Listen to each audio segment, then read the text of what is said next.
നമുക്ക്.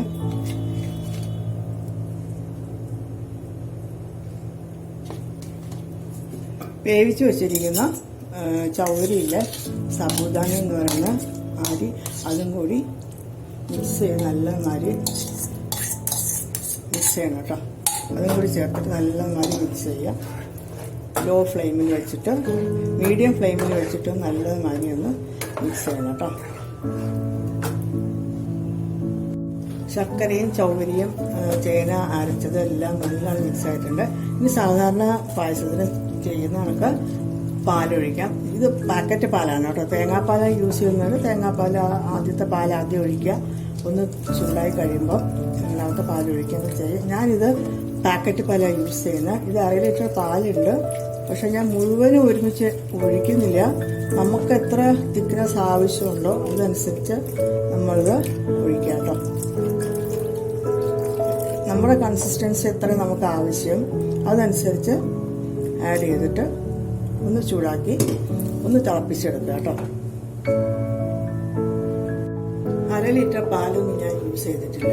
കണ്ടില്ലേ, ഏകദേശം ഒരു 250 ഗ്രാം പാലാണ് ഞാൻ ആഡ് ചെയ്തിരിക്കുന്നത്. അതുകൊണ്ട് ഇത്രയും നല്ല ആവശ്യത്തിന് തിക്നെസ് വന്നിട്ടുണ്ട്. കൺസിസ്റ്റൻസി ഇത് മതി. മനസ്സിലായില്ലേ? ഇത് നല്ല ടേസ്റ്റാണ് കേട്ടോ.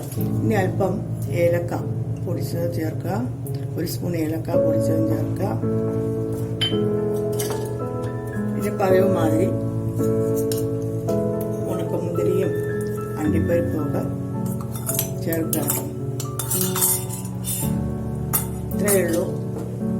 വളരെ എളുപ്പത്തിൽ ഉണ്ടാക്കാൻ പറ്റുന്ന പ്രഥമനാണിത്, ചേനപ്രഥമൻ.